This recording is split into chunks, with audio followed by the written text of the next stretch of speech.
아, 테스 형, 아프니까 청춘이다라는 김난도 선생님의 책이 베스트셀러가 된 이후에 아프니까 노인이다, 아프니까 아줌마다, 아프니까 학생이다, 아프니까 아버지들이다 라고 모든 인생들이 저마다 아프다고 하소연한다는 소리를 들었습니다. 사실 들여다보면 아프지 않은 인생이 없는 것 같아요. 돈이 있어도 권력이 있어도 아픔의 양상이 달라도 인생의 켜켜엔 다양한 고통이 숨어 있음을 보게 되지요.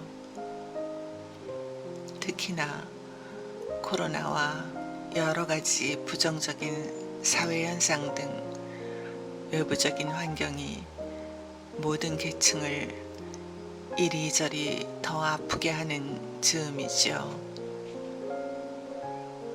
그래서 인생이 도대체 왜 이러냐고 누군가에게 소리쳐 묻고 싶어서 테스 형을 외치는 노래도 나온 것 같아요. 자신의 힘을 벗어나는 고난을 당할 때 그 고난을 해결해 줄 물리적인 해결책을 찾다가 지쳤을 때 하늘을 향해 소리쳐 묻고 싶을 때가 많지요. 그런데 순탄하게 잘 살다가 갑자기 어려운 일을 당한 사람들 중에는 그 어려운 일이 득이 되었다고 말하는 사람들이 많아요. 그 어려운 일을 겪는 가운데서 인생의 중요한 의미를 깨달았다는 것이죠. 왜 깨어나는 일은 항상 재앙 같은 것을 당한 후에야 찾아오는 것일까요? 갑자기 시한부 인생을 선고받았을 때, 결혼이 파국에 이르렀을 때, 사업이 망해서 가진 것을 모두 잃었을 때, 사랑하는 사람을 잃었을 때 등등, 왜 극단적인 슬픔 뒤에서야 인생을 다른 면으로 바라보는 눈이 떠지는 걸까요? 참 자아가 누구인지를 깨닫게 되는 경우도 있고 인생의 참 의미를 발견하는 경우도 있다지요. 인생이 도대체 왜 이런 것이냐고 소크라테스를 소환하여 의문을 던지지만 사실 소크라테스는 너 자신을 알라 라고 하신 분이죠. 자신의 힘을 벗어난 고난을 당한 후에야 자기 자신을 돌아보게 되기에 테스 형이라는 대중가요에서 의미 깊은 일치를 발견하게 됩니다. 밖의 세계의 문제에 매몰되어 살 때에는 자신을 돌아볼 여지를 찾지 못하잖아요. 밖의 세상에 대해서 절망할 때에야 비로소 우리는 내면으로 눈을 돌릴 수 있는 것 같아요. 어떻게 살았는가에 대한 반성도 있고 자신의 문제에 대한 깨달음도 생기죠. 사실 우리는 교육과 직업과 집과 자동차와 짝을 찾으려고만 이 세상에 온 것은 아니지 않을까요? 그 모든 것을 얻은 후에 결국에는 병들어 죽는 삶을 위해서 죽도록 고생하게 하는 것이 신의 뜻이겠어요?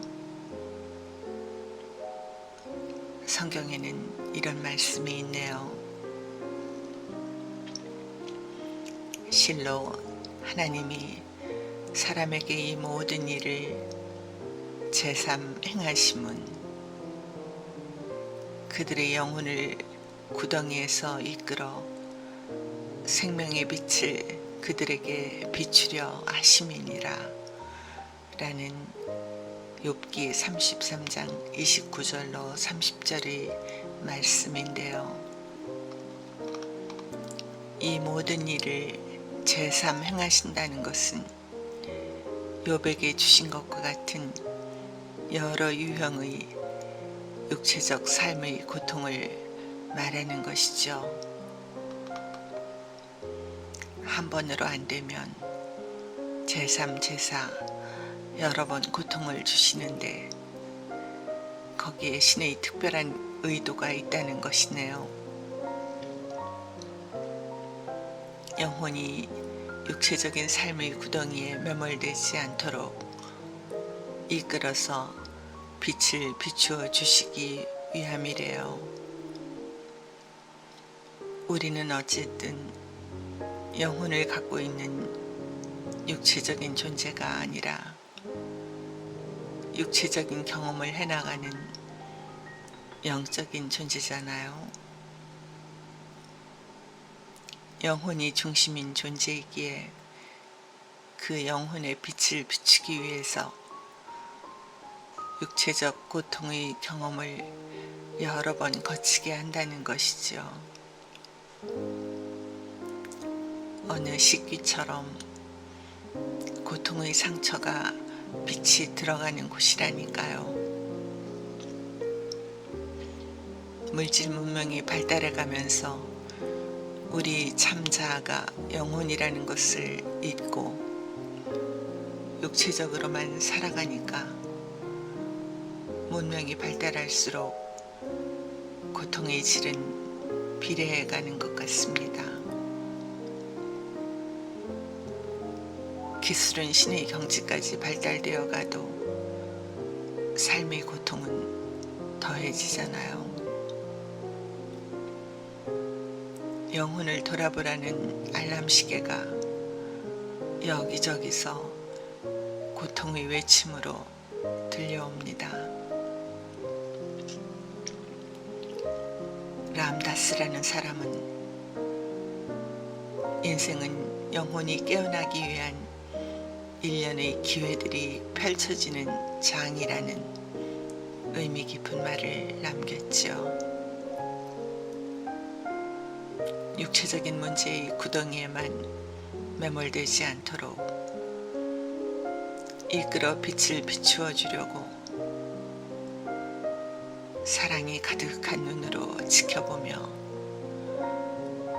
그 눈을 맞추기를 기다리는 지구의 영혼이 있음을 생각해 보세요.